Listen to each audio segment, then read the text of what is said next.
nos acompanha através da rede Semear, que Deus possa assim abençoar a sua vida, a casa e família. Hoje estamos aqui em um culto de ensino, culto de EBT. E às vezes sempre é feita uma pergunta: o que significa culto de EBT? É Escola Bíblica para Todos. Então engloba aí jovens, senhores e senhoras, jovens casais, Escola Bíblica para todos, para que todos possamos aprender juntos a palavra de Deus. E nós viemos de uma série de mensagens aí de estudos sobre o tabernáculo, sobre os levitas, e tem cada dia mais melhorado, aprimorado mais a nossa adoração, o nosso relacionamento com Deus. E é realmente isso que Deus quer nos ensinar através da sua palavra, que nós nos relacionemos mais com Ele. Amém? Então hoje estamos na lição de número 9, que porventura deve estar já no telão, que tem como título A Pia de Bronze, Lugar de Purificação.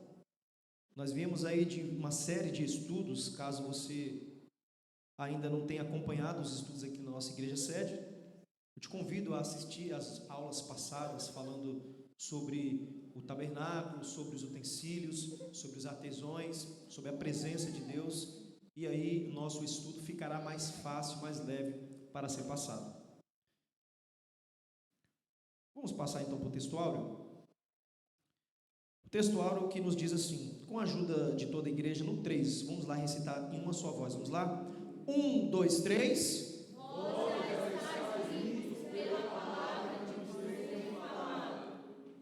João 15, 3. Vemos aí as palavras de Jesus aí no nosso textuário, já foi aqui citado pelo nosso diácono Wagner, mas é importante também nós fazermos uma aplicação rápida, breve, para entrarmos dentro da mensagem. Jesus diz assim: vós já estáis limpos pela palavra que vos tenho falado. Então nós já podemos aqui aprender que a palavra, ela tem o poder de nos limpar. A palavra, ela tem o poder também de nos corrigir, porque quando estamos em caminhos errados, quando estamos em caminhos tortos, quando ouvimos a palavra de Deus, ela então vai nos limpando, porque é isso a grande consciência do ser humano, porque quando o ser humano ele está errado, não é preciso ninguém dizer que ele está errado, existe aí um fenômeno que se chama consciência, e quando o ser humano está errado, ele próprio, a consciência dele já acusa: opa, eu errei, eu falhei. Assim como disse, assim também como ele fala que errou, ele também diz: não, agora eu acertei. Então nós vemos aí que a palavra, quando choca com a nossa vida, ela tem o poder de nos mudar, nos transformar. Porque aqueles que um dia estiveram no mundo, bebendo, fumando, fazendo coisas do mundo, quando ouvem a palavra, quando a palavra entra dentro dele, ele já muda radicalmente a sua vida por completo, porque a palavra vai mudando, vai limpando, vai tirando todo o mal, e ele vai se modificando, ele vai vivendo para a palavra de Deus. Então o que limpa? A palavra de Deus limpa, nos purifica. A nossa verdade prática, vamos lá então no 3. 1, 2, 3.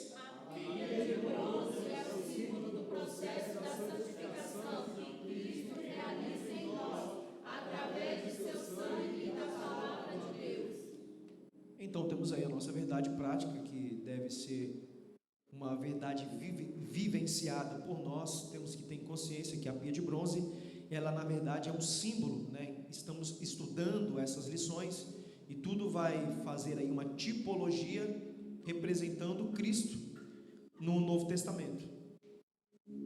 Agora, os nossos objetivos. No dia de hoje nós temos 2 objetivos. E na terça-feira nós teremos mais um objetivo. Na lição completa são 3 objetivos, parte inicial, parte final. Então eu só vou me deter nos 2 objetivos de hoje, que diz assim: objetivos específicos. Primeiro, conceituar a pia de bronze. Segundo, refletir acerca da pia de bronze e sua relação com a limpeza e a pureza espiritual. Então, nesses 2 pontos, vamos estudar aí os nossos subtópicos que tem para cada ponto tem 3 subtópicos, de uma maneira mais resumida. Quero que já alertar que a lição é sempre mais resumida, porque não teríamos a condição aqui de passar a lição por completa da maneira que ela é. Porque a lição completa da maneira que ela é, cabe a cada um de nós estudarmos a lição em casa, vermos, lermos, procurarmos fazer a leitura diária, e para quando chegar aqui, a aula ficar melhor, mais gostosa, nós aprendemos coisas novas, aquilo que Deus quer falar conosco. Então vamos para a nossa introdução, que vai nos dizer assim: veremos o simbolismo da limpeza e da pureza que a pia de bronze apresenta.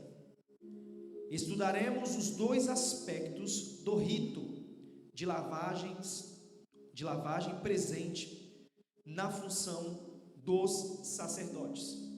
Então, na lição de hoje, neste estudo de hoje, nós vamos aprender quais eram os rituais, o que simboliza esta pia de bronze ou pia de cobre, em algumas outras versões, mas que tem o mesmo significado.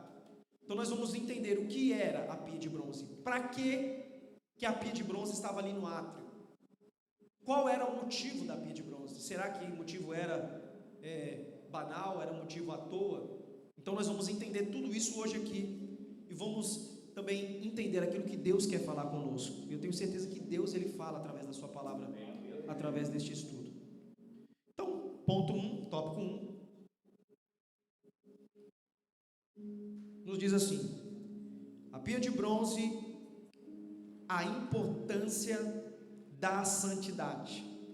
É o primeiro tópico. Agora aqui no primeiro subtópico vai nos dizer: a pia de bronze e a água. Preste bem atenção nessa leitura. Deus ordenou a Moisés que fizesse uma pia de ouro. Uma pia de O objetivo era que antes de entrar no tabernáculo, ou quando fosse ministrar no altar para acender a oferta queimada ao Senhor, Arão e seus filhos lavassem as mãos e os pés.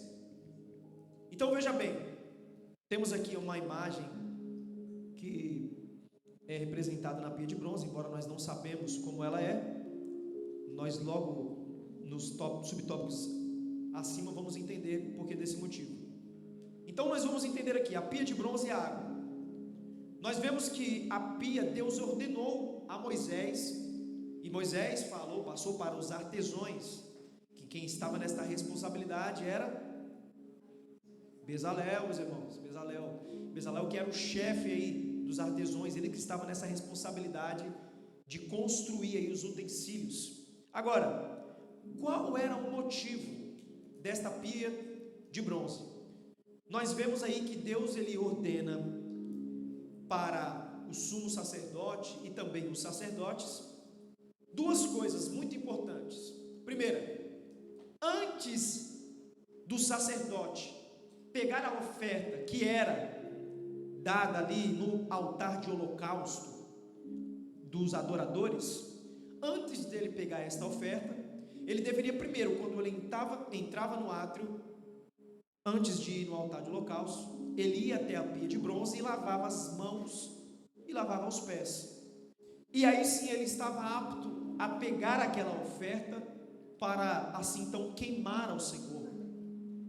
Outra situação era que antes do sumo sacerdote ou do sacerdote entrar dentro do tabernáculo ou na tenda da congregação, como já estudamos, ele não poderia entrar da maneira que ele estava, ele não poderia entrar do jeito que ele estava, ele necessitava de, antes de entrar ali no lugar santo, precisaria lavar as mãos e lavar os pés. Aí sim ele poderia entrar, o sacerdote, o sumo sacerdote, entrar ali no lugar santo e fazer ali os rituais, que nós vamos ver que os rituais era trocar os pães da mesa da proposição, acender as lâmpadas do candelabro de ouro, pegar as brasas do altar de holocausto, colocar no altar de incenso.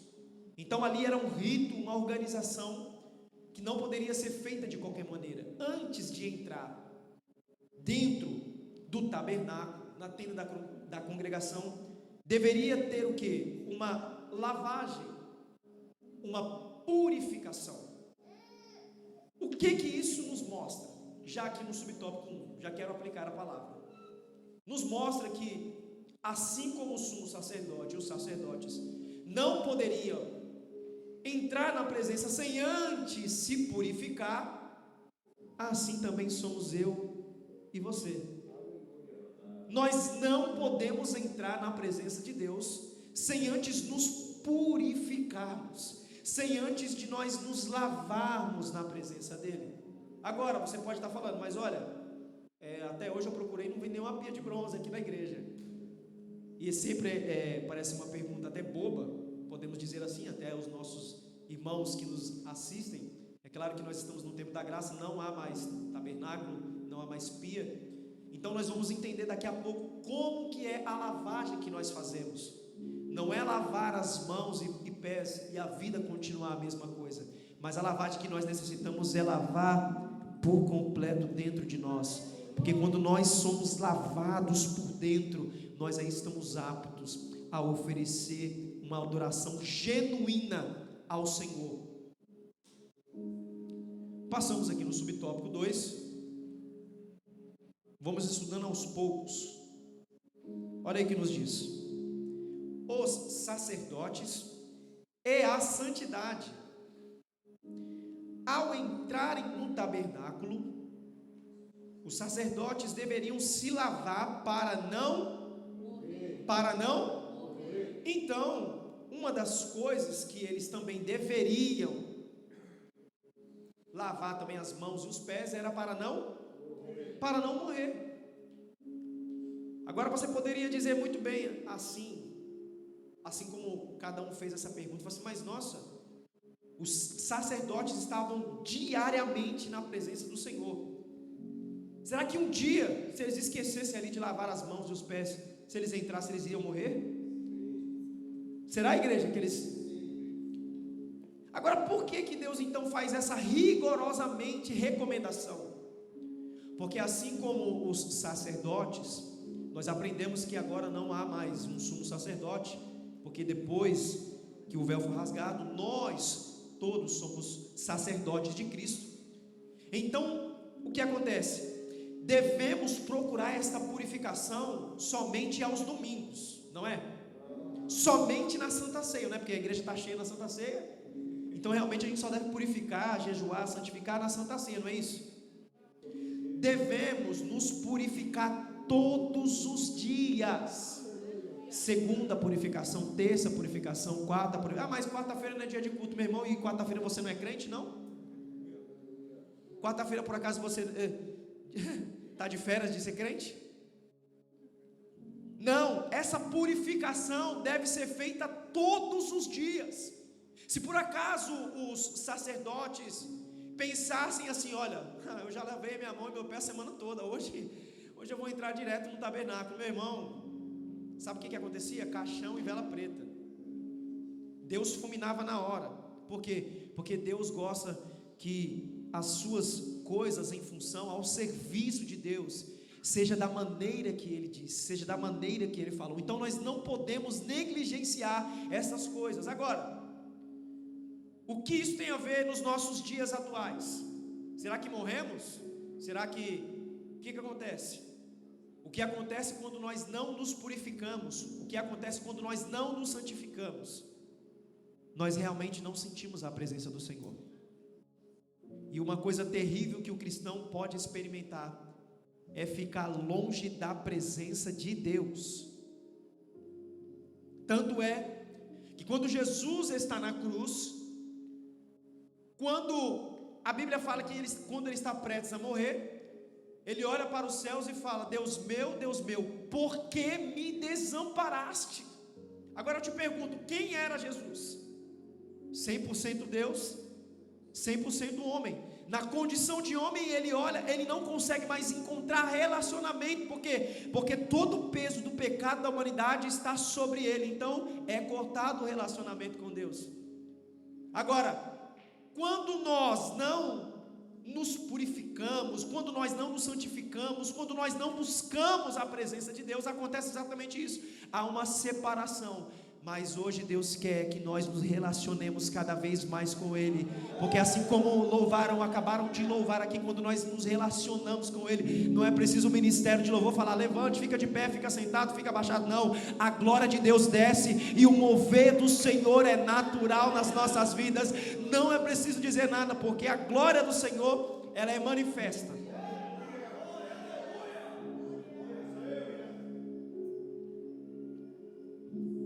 Parece que não pegou aí, mas eu vou. Continuando aqui no subtópico 2. Fosse para ministrar, fosse para acender a oferta no altar, eles deveriam lavar-se antes. Agora olha o texto que nos diz: somos santos, porque fomos chamados por um Deus santo. Somos chamados para ser um modelo de santidade. Não nos esqueçamos, seguir a paz com todos e a santificação, sem a qual ninguém verá ao Senhor. Então Deus, Ele exige do seu povo o que? Santificação. Não é o pastor que exige santificação. Claro que também o pastor exige santificação, né? Vou dizer aqui, depois pessoas vão interpretar de outro jeito, mas é claro que também o pastor exige na casa do Senhor santificação. Agora, quem exige santificação de nós? Quem? Nosso pai, a nossa mãe? Não, Deus exige santificação, porque Deus, Ele não é um Deus qualquer, Ele é um Deus santo. Então devemos nos apresentar a Deus de qualquer maneira, é isso? Não, não podemos nos apresentar ao Senhor de qualquer maneira.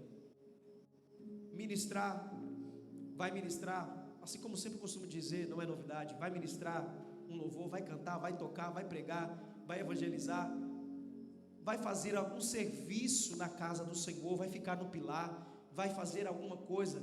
É necessário antes nós nos santificarmos, purificarmos, porque quando nós nos santificamos e purificamos, nós estamos dizendo assim para o Senhor: Senhor, nós queremos relacionamento direto com o Senhor, nós queremos relacionamento direto contigo, ó Pai.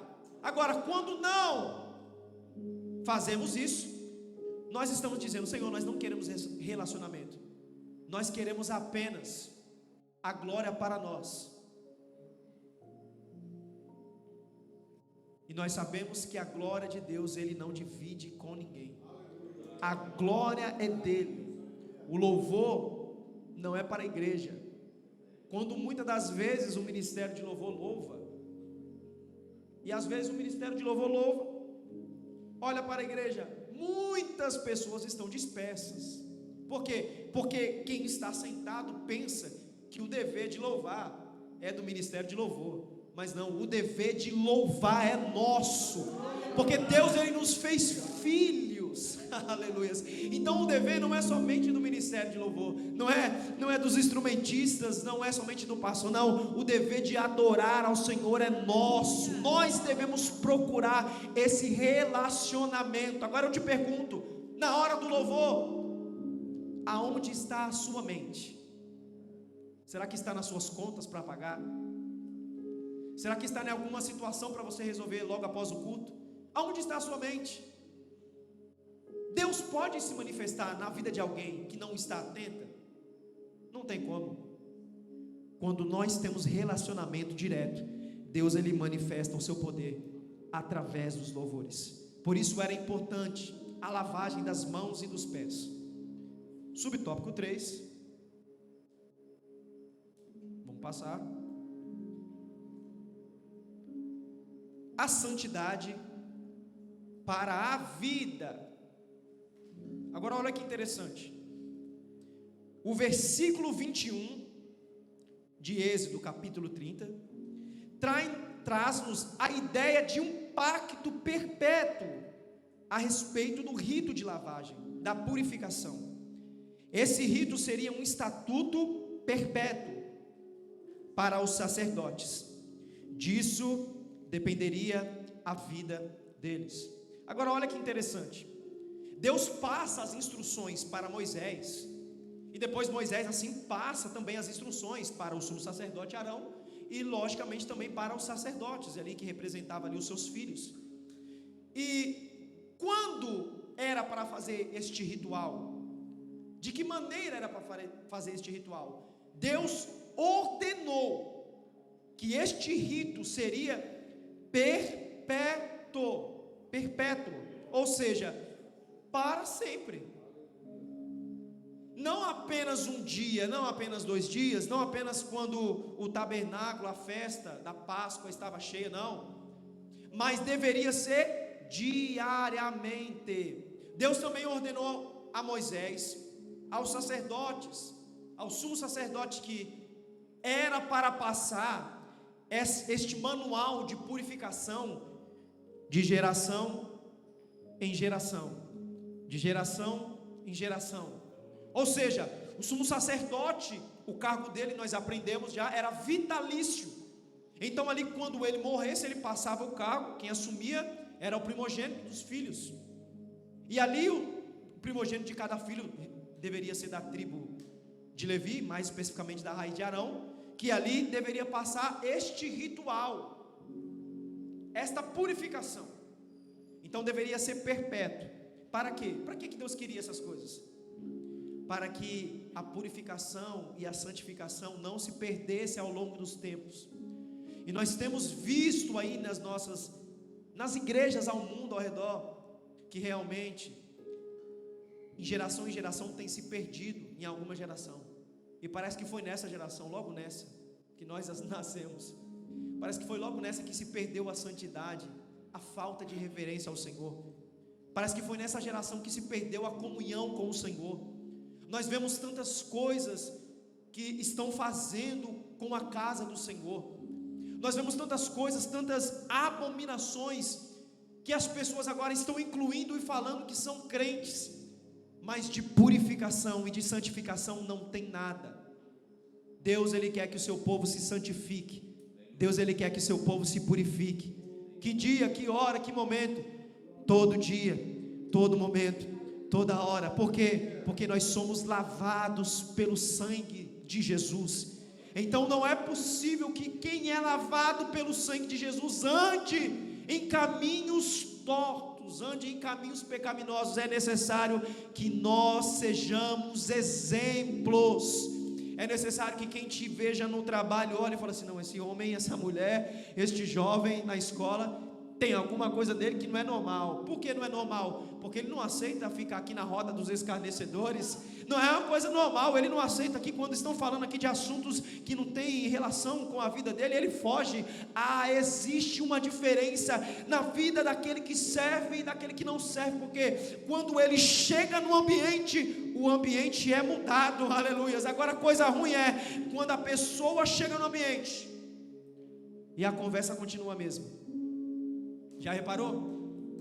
Mas que nós possamos ser exemplos de santidade e purificação, que quando nós chegarmos em qualquer lugar, quando nós chegamos lá em Lisboa hoje pela manhã, as pessoas passaram e falaram assim: opa, aí chegou um pessoal diferente, aí esses jovens aí estão de branco, alguma coisa está acontecendo, tem alguma coisa movimentando aí. Por quê? Porque existe uma igreja que está se lavando, existe uma igreja que está se purificando, ainda existe jovens que buscam a Deus de madrugada, ainda existe homens e mulheres que buscam ao Senhor em oração.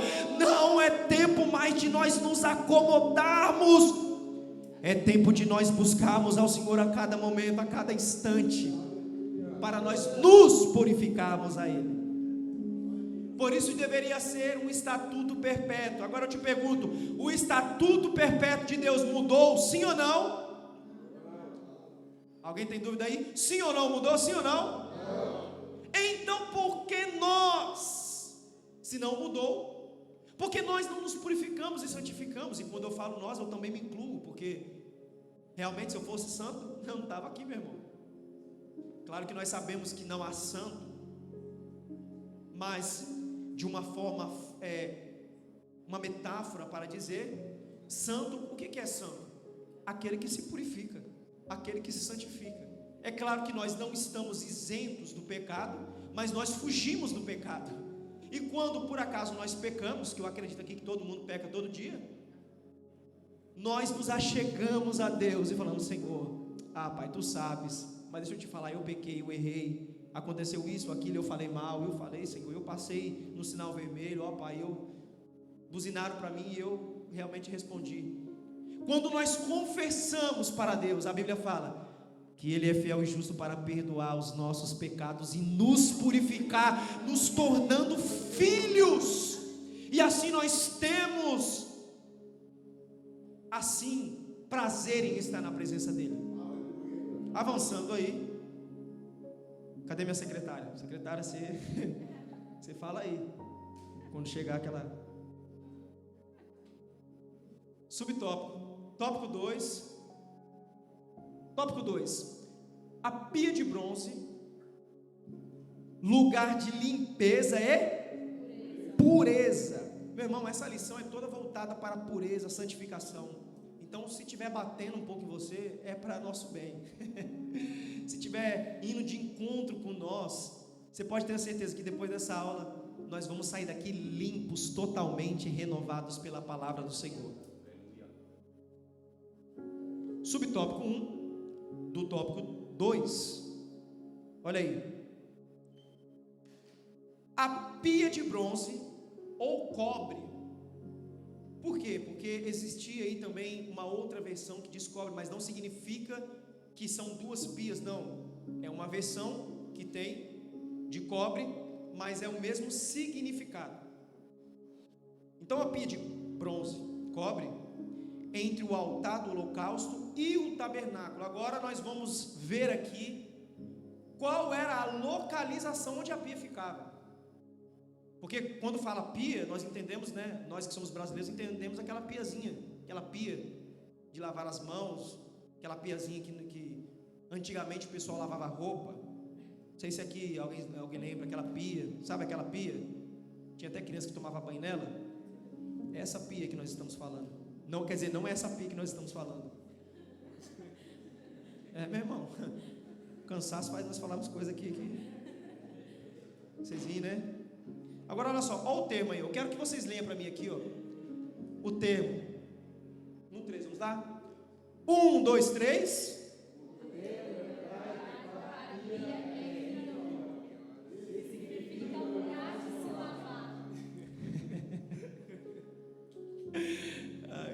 Realmente eu pedi para vocês lerem, porque eu não sei falar aqui a tradução dessa pia aqui no hebraico.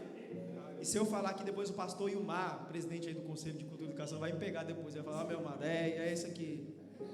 Então aí, ó.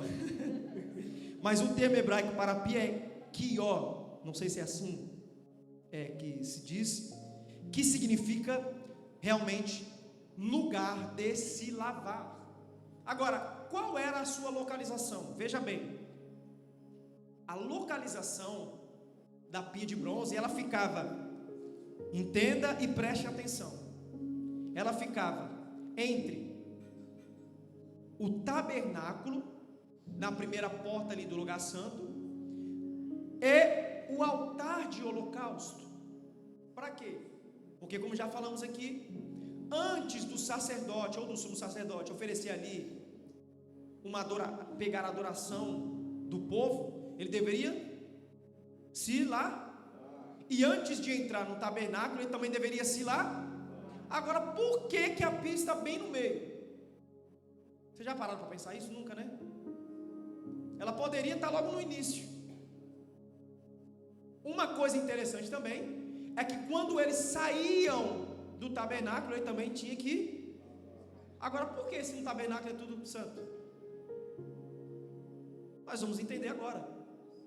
A pia, então, ela estava onde? No meio, entre o tabernáculo, ali na primeira porta, e entre o altar de holocausto. Agora, qual a simbologia, tipologia que podemos apontar para esta pia? Tipologicamente, vamos apontar para Cristo. Por quê? Porque assim como a pia estava ali no meio do átrio, ela fazia o quê? A intermediação. Tem gente que já pegou, meu irmão. Ela fazia intermediação, ou seja, eu não posso entrar no tabernáculo antes de eu me purificar. eu preciso, antes de entrar no tabernáculo, me purificar. Onde eu vou? Na pia.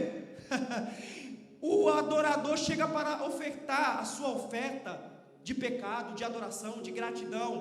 Antes do sacerdote pegar aquela oferta, ele primeiro deveria se lavar na pia. Ou seja, a pia era o meio, a pia era o intermediário.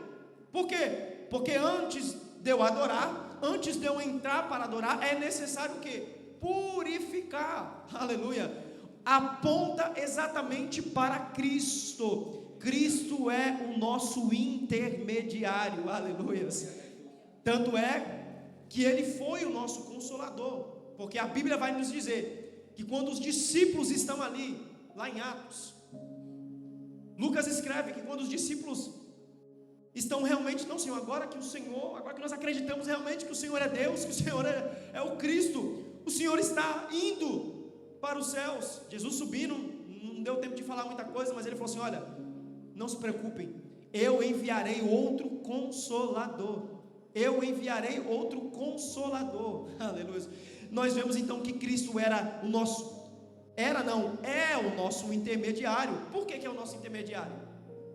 Porque quando eu e você pecamos, quando eu e você fazemos alguma coisa que desagrada a Deus, quando nós oramos a Cristo, a Jesus, quando nós entramos no nosso quarto, assim como a Bíblia nos diz: mas tu, quando orares, entra no teu quarto, fecha a tua porta, porque o Deus que está em secreto te recompensará. Então, quando nós erramos, quando nós falhamos, quando nós pecamos, quando nós entramos no nosso quarto, preste atenção, nós dobramos o nosso joelho e falamos: Senhor Jesus Cristo, tu sabes, tu conheces, tu sabes aquilo que nós fazemos. Então Cristo agora ouve as nossas orações e vai levar para o nosso Deus. Ele faz o papel de que? Intermediário, levando as nossas orações a Deus.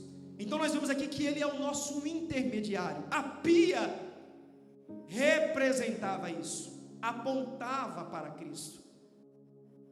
As coisas que vocês fazem agora, uma vez Deus disse para um povo: as coisas que eu mando vocês fazerem agora vocês não entendem, mas vocês vão entender futuramente. Então nós vemos aí que o tabernáculo é um projeto de Deus, apontando para o futuro. Vamos avançar na lição. Subtópico 2: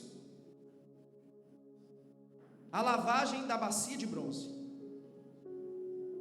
A pia era de bronze polido, fabricado com o espelho das assim expostas à luz do sol, a partir da água limpíssima. Toda a impureza era revelada no interior da bacia. Agora, uma coisa interessante que nós vamos aprender aqui agora, na lavagem da bacia de bronze, que também podemos dizer assim, bacia ou pia de bronze, não está errado, são dois termos. Vemos que todas as coisas do tabernáculo, todos os utensílios, todas as mobílias que estão dentro do tabernáculo e também no átrio, foi dadas por Deus, medida por medida. Foi ou não foi? Sim ou não? Sim, não foi? Agora, uma ressalva que podemos fazer aqui, é que exclusivamente a pia de bronze, Deus não falou como era para fazer. Deus não deu as medidas específicas. Deus não falou: olha, faz aí 2 côvados, 3 côvados, 2 metros, 4 metros. Não, Deus não falou. Deus apenas disse: olha, faz uma pia de bronze e uma base de bronze. Então, se Deus não falou, é porque Ele não quis revelar. Se Ele não quis revelar, quanto mais eu. Agora, preste atenção, isso não é o mais importante. O mais importante é qual é o material que foi feito. Agora vamos aprender 2 coisas. Tudo que estava no átrio, todas as mobílias que estavam ali no átrio, todos os utensílios eram de bronze. Diga aí comigo: era de bronze. E todos os utensílios e mobílias que estavam dentro do tabernáculo era de ouro dentro do tabernáculo e bronze no átrio. Agora, podemos também ver que a maioria dos utensílios feitos, pastor Pascoal, tanto no tabernáculo como fora, Deus mandou fazer da madeira de acácia ou de cetim, que eram madeiras mais resistentes, madeiras que realmente ali não davam organismos para infectar, e revestidas de ouro dentro do tabernáculo, ou revestidas de bronze no átrio. Agora, olha o que a lição vai nos dizer lá em Êxodo. A palavra de Deus nos diz em Êxodo, capítulo 38, verso 8. Esta pia exclusivamente foi totalmente completa, feita de bronze puro. Ela não foi feita de madeira e depois revestida de bronze, mas ela foi feita de bronze puro. Agora, onde eles arrumaram tanto bronze assim no deserto? Meu irmão, eu nunca vi esse povo do deserto arrumar tanto ouro, tanta prata, tanto bronze, tanto linho fino. E eles arrumaram isso, sabe aonde? Foi no deserto. Aleluias. Foi no deserto que eles arrumaram tudo isso. Por quê? Porque Deus é o Deus da provisão deles. Se Deus é o Deus da provisão deles, a palavra de Deus diz que Ele não muda. Ele também é o Deus da nossa provisão. Ele é o Deus da nossa provisão. Talvez você não deu glória, aleluia, porque você não está precisando, mas Ele é o Deus da nossa provisão. Ele é o Deus, aleluias, que ainda faz milagre, não no deserto, mas nos nossos dias atuais. Ele ainda é o Deus que faz provisão de ouro, de prata, de tudo aquilo que nós precisamos. Quando nós não vemos condições, Ele fala assim, está aí a provisão. Então nós vemos aí que a pia, ela foi retirada, ela foi fabricada a partir dos espelhos das mulheres. Claro que esses espelhos das mulheres foi tudo trazido, não sei se o termo linguístico português é assim que diz, mas foi tudo trazido, assim todo mundo entende, do Egito.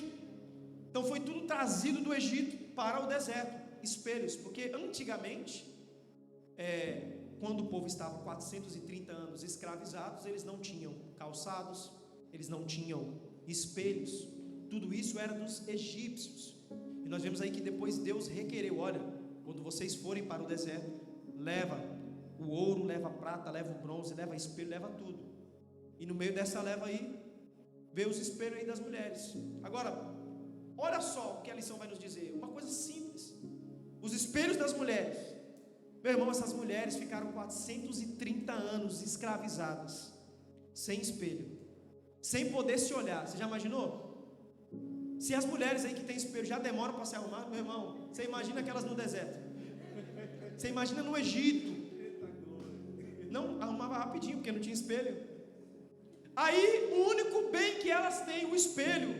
Porque agora elas vão recorrer agora à vaidade, digamos assim. Porque no Egito não tinha espelho, mas agora no deserto tem um espelho pelo menos para olhar, para ver como é que está o cabelo.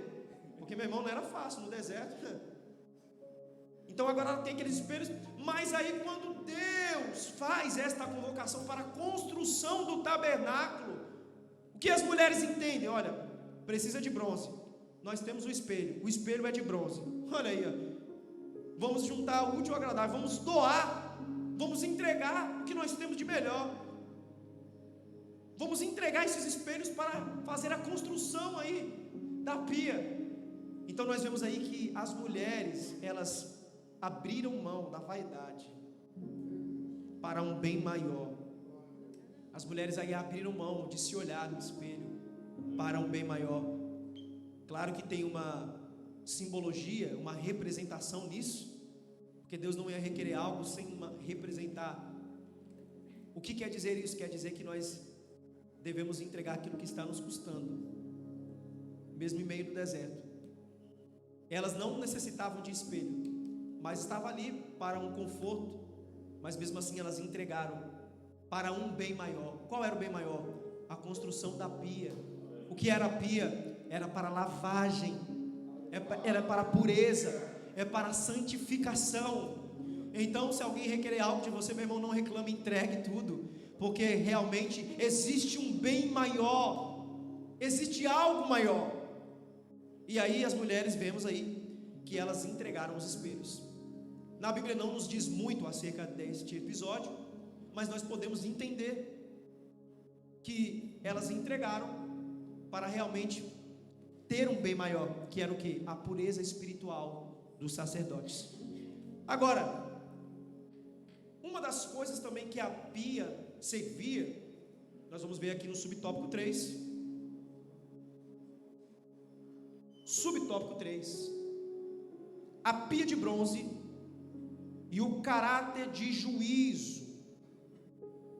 Nesse aspecto, a semelhança das águas purificadoras, a palavra de Deus tem o poder de limpar e disciplinar a nossa vida.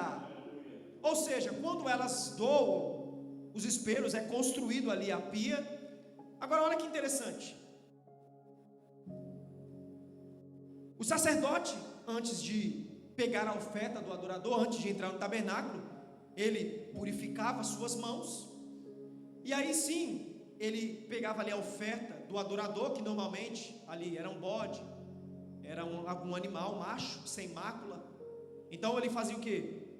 Degolava o animal ali no altar de holocausto, às vezes pegava o sangue e aspergia sobre as 4 pontas. Na lição passada nós estudamos sobre isso, não vou ficar aqui detendo. Se quiser saber mais sobre esse aspecto, eu te convido a você assistir a lição passada. Então ele pegava ali o sangue, né? Meu irmão, sangue de animal no deserto. Agora, como eu com a mão cheia de sangue, com os pés cheios de sangue, como que eu vou entrar no lugar santo? Como que eu vou pegar nos pães da proposição para trocar com as mãos cheias de sangue?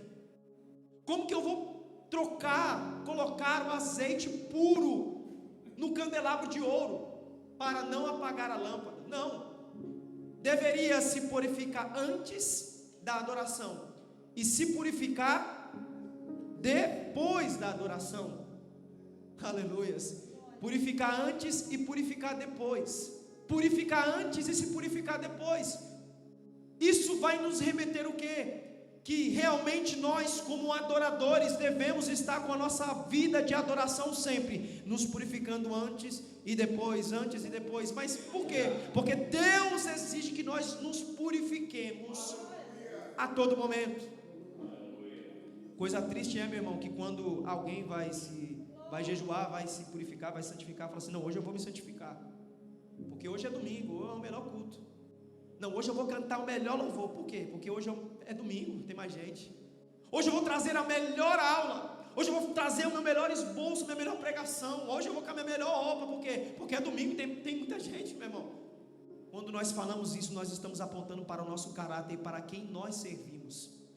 Quando nós fazemos isso, nós estamos apontando não para Deus, mas é para o nosso próprio caráter. Porque se eu venho para a casa de Deus para apresentar a minha roupa, a minha melhor adoração, só porque naquele culto específico tem pessoas, realmente eu não estou verdadeiramente buscando ao Senhor. Eu estou buscando o quê? Glórias e exaltação para mim. Rapaz, você viu aí? Presbítero Wanderson, aliás, evangelista Wanderson, rapaz, que roupa no domingo. Você viu aí as levitas, meu Deus, no domingo, olha. Não, nós não podemos fazer isso. O que é? Nós devemos apresentar o melhor todos os dias. Será que você tem algo de melhor para apresentar ao Senhor hoje? Ou não? Ou vai deixar para domingo? Vai deixar para falar língua estranha no domingo? Vai deixar para se santificar no domingo? Não, Deus nos chama a santificação, não amanhã, mas hoje. Ele está chamando a igreja a pureza, a santificação. Olha, santificai hoje, purificai hoje. Por quê? Porque amanhã eu irei fazer grandes coisas, diz o Senhor dos exércitos. Não é a minha palavra, não. Vai ler a Bíblia. Deus fala assim: santificai hoje, porque amanhã eu irei fazer grandes coisas. Aleluias.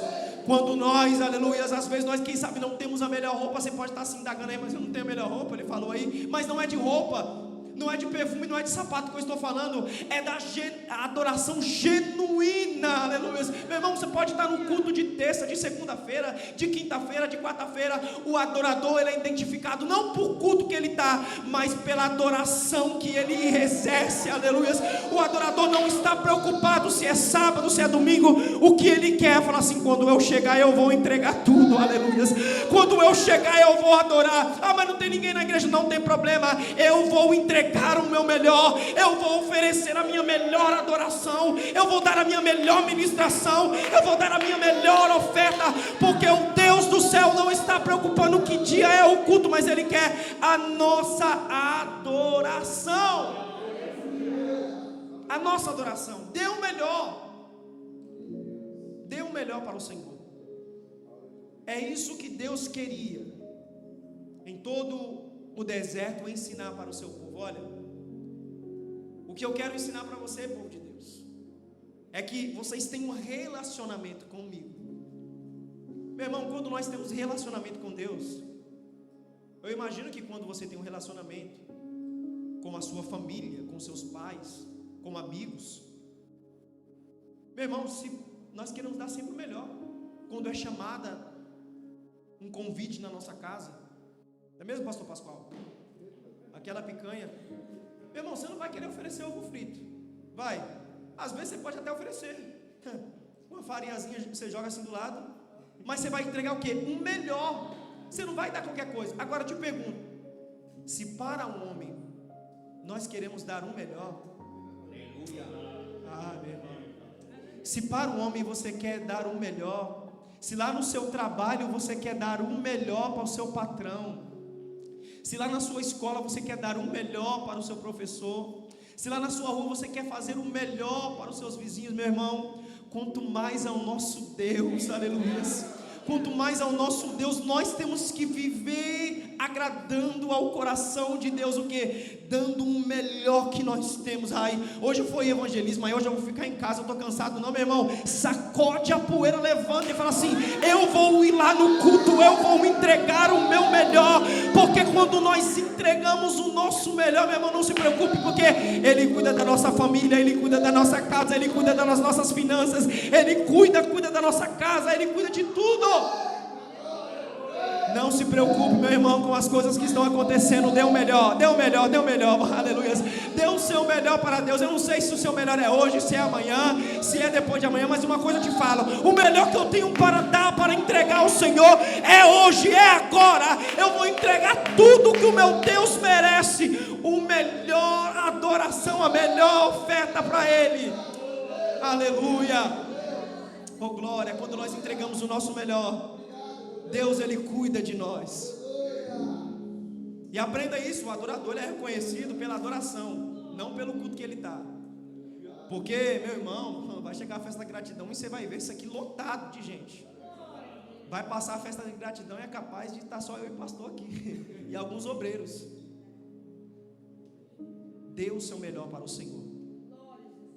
Entregue o melhor. Avançando na lição, embora nossos pecados tenham sido expiados, temos de nos chegar a Deus continuamente para sermos limpos de tudo o que desagrada. Agora preste atenção. Os sacerdotes, eles faziam aquele sacrifício, matavam um animal, degolava, aspergia o seu sangue. As suas mãos estavam o quê? Sujas. As suas mãos estavam o quê? Sujas. Suas mãos estavam sujas. E, claro, também os pés. Agora, por que deveria lavar o pé também? Claro que, meu irmão, andando no deserto, nós vemos que naquele tempo não tinha sapato, não tinha chinelo, não tinha nada disso não.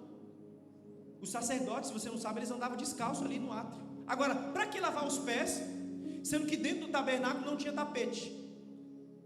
Você parou para pensar? Você já leu aí Êxodo todinho, assim como nós já lemos aqui, alguns obreiros já leram aqui várias vezes o Êxodo, livro de Êxodo, Levítico. No tabernáculo não tinha tapete. O tabernáculo tinha cortina em volta, mas não tinha tapete. Eles estavam onde? No deserto tem o quê? A areia. Ou seja, o chão do tabernáculo era o quê? Não era esse piso bonito que tem aqui na igreja. Não era esse altar aqui de vidro que tinha aqui. Não, era areia. Agora, para que lavar o pé, sendo que eu vou entrar no tabernáculo e vou sujar de novo? Você já parou para pensar nisso?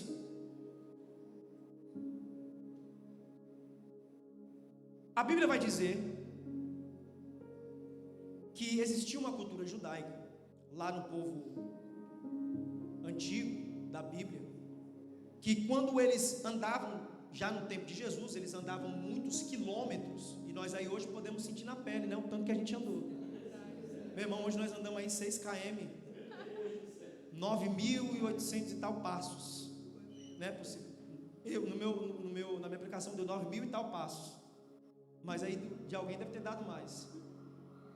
9.000 e tal passos. Agora você imagina no deserto andando 40 anos, sem parar, tabernáculo põe, volta. Então nós vemos aí que existia uma cultura judaica, que quando o homem da casa, ele andava no deserto para trabalhar, ou para ir para algum lugar, quando ele chegasse na sua casa, tinha ali um servo, e se ele não tivesse servo, se ele fosse assim pobre, quem era o servo era o filho, era o mais velho, o primogênito. Está vendo aí, filho primogênito? Então ali ele substituiu o servo. Quando este pai, quando este chefe chegava em casa, porque depois de um dia de andar o dia todo ali no deserto, o homem quer descansar os pés. Qual era a tradição? O chefe de família chegava, sentava na mesa, e a mesa não é essa mesa igual nós temos na nossa casa, mesa alta, não, era uma mesa baixa, que tinha uma abertura embaixo para o chefe da família e os seus convidados colocarem o pé. Então o chefe ali, o pai de família, chegava na sua casa, sentava ali na mesa. Rapidamente, quando o filho ou o servo via o seu pai ou o seu dono ou o seu senhor chegando, ele preparava uma bacia com água. Para quê? Para lavar os pés. Ou seja, nós vemos que a lavagem de pés era uma coisa de servo, uma obrigação de servo. Ou seja, um pai de família não lavava o pé de outra pessoa. Quando, por exemplo, se eu fosse naquele tempo, chamasse aqui o pastor Pascoal, vem cá, pastor Pascoal, na minha casa, senta aí, nós sentávamos, então o servo iria lavar os nossos pés. Então ali, lavar os pés era uma posição de servo.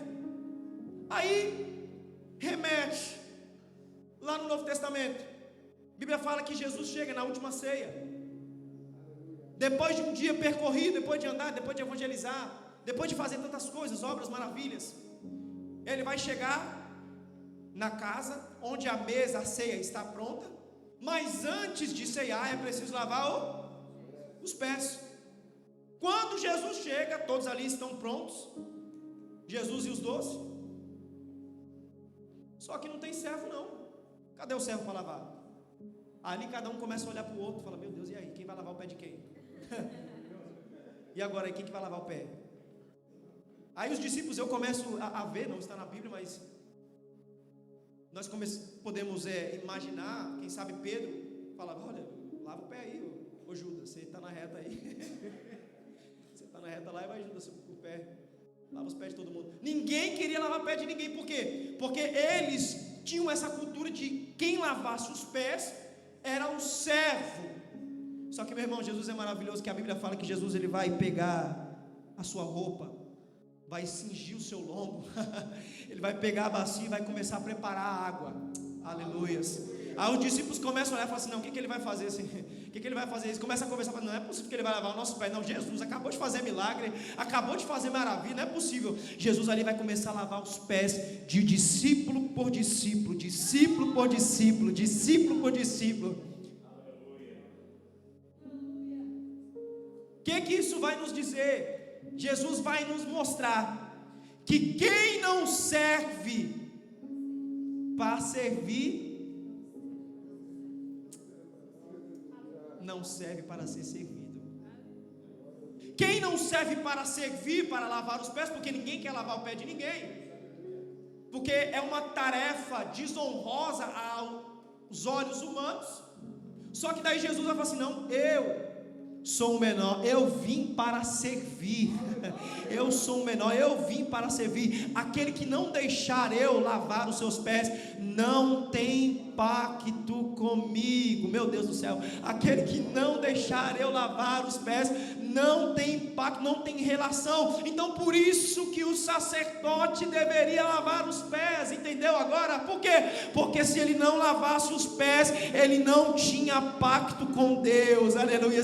Antes de adorar, se ele não lavasse os pés ou as mãos, ele não tinha pacto com o Senhor. Era importantíssimo lavar. Por isso vai nos apontar para a obra redentora de Cristo. Agora, veja bem, quando aquele sangue estava nas mãos do sacerdote, eu não coloquei a imagem aí porque era muito feia mesmo, mas quando o sangue estava na mão do sacerdote, quando ele ia se lavar, a água ficava o quê? Ficava contaminada com sangue. Ou seja, quando ele estava com a mão de sangue, quando ele ia se lavar na pia, a água lavava ou não lavava as mãos? Lavava ou não lavava os pés? Só que a água ficava contaminada. Agora nós apontamos tipologicamente para Cristo, porque na palavra dele diz que o sangue dele, o sangue de Cristo, ele tem poder para nos purificar. Aleluia. Agora, não é no tabernáculo o sangue era limpo, mas na graça o sangue nos purifica de todo o pecado. Aleluia.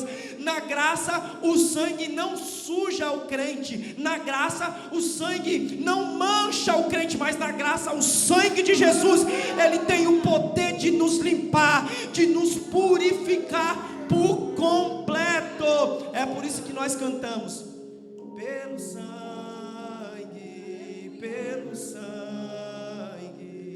pelo sangue de Jesus.